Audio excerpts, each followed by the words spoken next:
గారు ఏదైతే చెప్పారో ఎన్నికల టైంలో ఆనాటి పిసిసి అధ్యక్షులు ఈనాటి ముఖ్యమంత్రి గౌరవ రేవంత్ రెడ్డి గారు చెప్పారు, మేమందరము చెప్పామో గడిచిన 10 సంవత్సరాల ఆనాటి పరిపాలనలో పేదవాడిని ఆ ప్రభుత్వం చేడ పురుగులా చూసింది.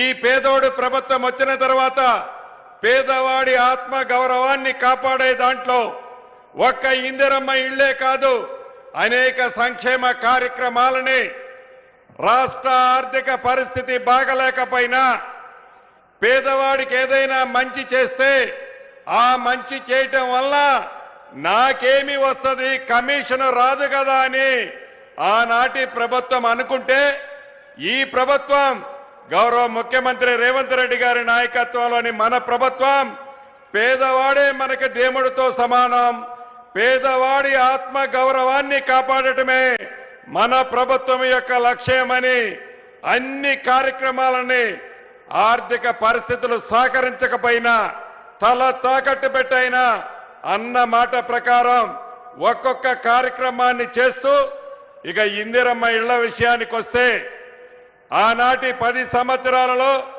ఆనాటి దొరవారు పేదవాడికి ఇళ్లు కట్టించాలని ఇంగిత జ్ఞానం కూడా లేకపోవటం దురదృష్టకరం. అటువంటిది మన పేదోడి ప్రభుత్వం మీ అందరి దీవెనలతో వచ్చిన తర్వాత అన్న మాట ప్రకారం మొదటి సంవత్సరమే 4.5 లక్షల ఇళ్లు ప్రతి నియోజకవర్గానికి 3,500 ఇళ్లు తగ్గకుండా ఇస్తూ గిరిజన నియోజకవర్గాలలో అత్యధికంగా ఇయ్యాలి అని గౌరవ ముఖ్యమంత్రి గారి సూచనల మేరకు ఈ నియోజకవర్గానికి 1000 ఇళ్లు ఐటీడీఏ పరిధిలో సుమారు 25,000 ఇళ్లు అదనంగా ఇవ్వటం జరిగింది. రాష్ట్ర వ్యాప్తంగా ఎవరైతే చెంచులు ఉపకులాలు ఉన్నాయో 13,000 కుటుంబాలుంటే ఆ 13,000 కుటుంబానికి కూడా ఇందిరమ్మ ఇళ్లు ఇవ్వటం జరిగింది. అంటే సుమారు ఈ మొదటి విడతలోనే 22,500 కోట్లు ఇది ఎక్కడ తీసుకొస్తారు అని అనేక మంది గౌరవ ముఖ్యమంత్రి గారిని ఆ శాఖ మంత్రిగా నన్ను అనేక పర్యాయాలు అడిగారు. ఆనాడు 10 సంవత్సరాలు పరిపాలించిన పెద్దలు కూడా అనేక వేదికల మీద వీళ్ళు డబ్బులిచ్చే కావు, మాయమాటలు చెప్తారు, ఇళ్ళు ఇస్తామని చెప్పి మీకు డబ్బు ఇవ్వరు అని పొంకనాలు పొంకారు ఆ 10 సంవత్సరాలు పరిపాలించిన ప్రబుద్ధులు. అయినా కూడా మనం మాటలతో కాకుండా చేతలతో పేదవాడి ఆత్మ గౌరవాన్ని కాపాడాలని గౌరవ ముఖ్యమంత్రి గారి సూచనల మేరకు ప్రతి సోమవారం నాడు ఏ లెవెల్లో కడితే ఆ లెవెల్లో ఇందిరమ్మ ఇళ్ళకి టింగ్ టింగ్ టింగ్ అంటూ హైదరాబాద్ లో ముఖ్యమంత్రి గారి ఆఫీసులో బటన్ నొక్కితే మీ ఖాతాల్లోకి డబ్బులు జమ అవుతున్నాయి. అది ఇందిరమ్మ ప్రభుత్వం అంటే 10 సంవత్సరాల కంటే ముందు మన ప్రభుత్వం ఉన్నప్పుడు ఆనాడు 10 సంవత్సరాలలో 23 లక్షల ఇళ్లు కట్టించిన చరిత్ర ఆనాటి మన ఇందిరమ్మ ప్రభుత్వాన్ని. ఇప్పుడు కూడా మళ్ళీ చెప్తున్నాం, ఇది ఒకసారి 4.5 లక్షలు ఇచ్చాం, ఇక కార్యక్రమం అయిపోయింది, మా దగ్గర డబ్బులు లేవు అని ఈ ప్రభుత్వం అనదు. పేదవాళ్ళు ఎవరైతే ఉన్నారో మొదట విడత ఇచ్చాం, ఇంకా గ్రామాల్లో అర్హులైన వాళ్ళు చాలా మంది ఉన్నారు. అర్హులైన ప్రతి పేదవాడికి తల తాకట్టు పెట్టైనా విడతల వారీగా ప్రతి పేదవాడి ఆత్మ గౌరవాన్ని కాపాడే విధంగా గౌరవ ముఖ్యమంత్రి రేవంత్ రెడ్డి గారి నాయకత్వంలోని మన ఇందిరమ్మ ప్రభుత్వం ప్రతి పేదవాడికి ఇందిరమ్మ ఇళ్లు ఇచ్చి తీరతామని కూడా ఈ వేదిక ద్వారా తెలియజేస్తున్నాను. అంతేకాదు ఆనాటి ప్రభుత్వం ఇళ్ళు ఇచ్చినప్పుడు నువ్వు పింక్ కలర్ చొక్కా తొడుక్కున్నావా, మా పార్టీకి ఓటేస్తావా అని అడిగారు. కానీ ఈనాడు మన ప్రభుత్వం నీది ఏ పార్టీ అని అడగలా, నీది ఏ కులమని అడగలా, నీది ఏ మతమని అడగలా. చివరికి నీకిల్లిస్తే మా ఇందిరమ్మ పార్టీకి ఓటేస్తావా అని కూడా అడగం. అది మనసుల్లో ఉంటది, మనసుల్లో ఉంటది. పేదవాడైన ప్రతి వాడికి, అర్హులైన వాళ్ళకి విడతల వారీగా ఇందిరమ్మ ఇళ్ళు ఇచ్చే బాధ్యత మన ప్రభుత్వాన్ని. మరొక్కసారి ఈ ఇందిరమ్మ ఇళ్ళ కార్యక్రమానికి ఆనాడు శంకుస్థాపన రూపంలో వచ్చింది. ఇదే భద్రాద్రిలో గౌరవ ముఖ్యమంత్రి రేవంత్ రెడ్డి గారు వచ్చారు. ఇదే భద్రాద్రి జిల్లాలో ఈనాడు గోప్రేషానికి కూడా వచ్చారు. మీ అందరి పక్షాన గౌరవ ముఖ్యమంత్రి గారికి మీ చప్పట్ల ద్వారా అభినందనలు, కృతజ్ఞతలు తెలియజేస్తున్నాను. ఇక సంక్షేమ కార్యక్రమాలకు వస్తే ఇది గిరిజన ప్రాంతం. ఒక గిరిజన ప్రాంతమే కాదు, ఆడబిడ్డల్ని 1 కోటి మందిని కోటీశ్వరులు చేయాలని ఆనాడు డ్వాక్రా గ్రూపులకి 0 వడ్డీతో ఆ ప్రభుత్వం రుణాలే ఇవ్వల. మన ప్రభుత్వం వచ్చిన తర్వాత మొదటి సంవత్సరం 24,000 కోట్లు ఇచ్చాం. ఈ సంవత్సరం కూడా 22-23 కోట్లు ఇవ్వటానికి యంత్రాంగం సిద్ధంగా ఉంది. అంతేకాదు ఆడబిడ్డలకి ఇందాక సాంబశివరావు గారు చెప్పినట్లు 200 యూనిట్లు ఉచిత కరెంటు ఇస్తున్నాం. 500 రూపాయలకే గ్యాస్ ముద్దిస్తున్నాం.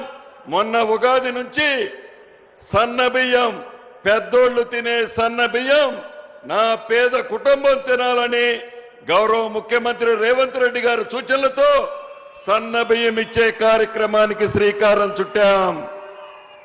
అంతేకాదు 10 సంవత్సరాలలో రేషన్ కార్డు ఇవ్వాలనే జ్ఞానం కూడా ఆనాటి ప్రబుద్ధులకి రాకపోతే రాష్ట్ర వ్యాప్తంగా 7 లక్షలు కొత్త కార్డులు ఇచ్చాం. పాత కార్డులలో 17 లక్షల మందికి పాత కార్డులలో పేర్లు ఎక్కించాం.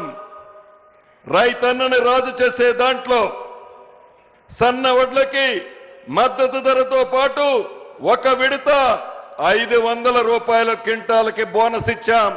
రెండో విడత కూడా రాబోయే కొద్ది రోజుల్లో గౌరవ ముఖ్యమంత్రి గారు మీ రైతన్నలందరికీ బోనస్ కూడా ఇవ్వబోతుంది మన ప్రభుత్వం.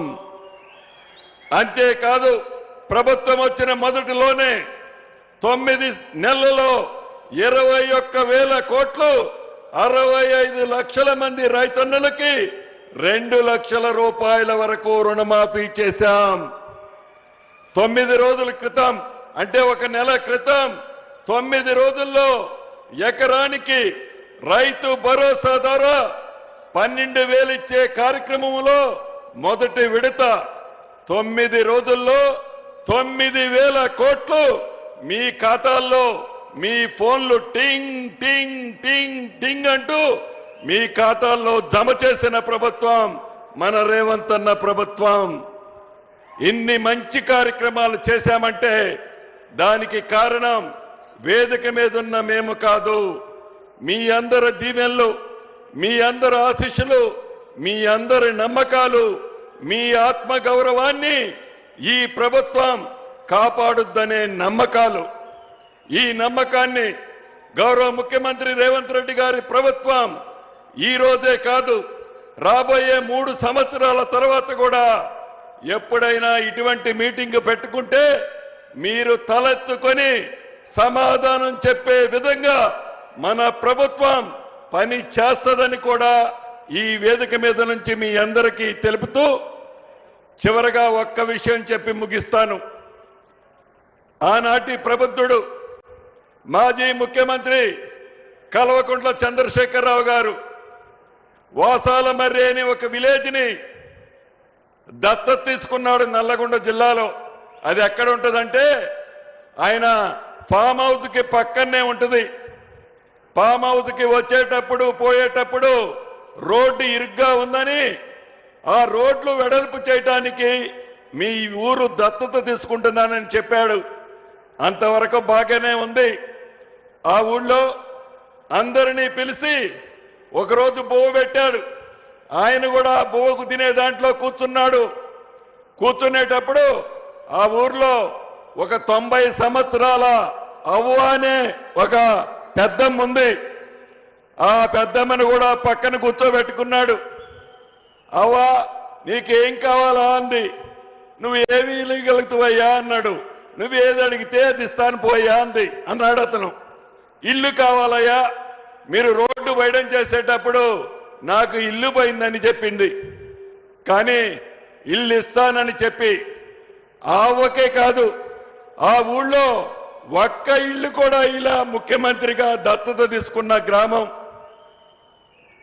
గౌరవ ముఖ్యమంత్రి గారు ఆ పక్కనే ఒక బహిరంగ సభ పెట్టినప్పుడు అక్కడ కొంతమంది వచ్చి అడిగారు, అయ్యా ఆనాటి ముఖ్యమంత్రి దత్తత తీసుకొని మాకు ఇల్లు ఇస్తానన్నాడు, రోడ్లు వేస్తానన్నాడు, ఒక్క రూపాయి కానీ ఒక్క ఇల్లు కానీ ఇయ్యలేదయ్యా, నువ్వు కూడా అంతే చేస్తావా అని ముఖ్యమంత్రి గారిని ఒక పెద్దయ్య వచ్చి అడిగాడు.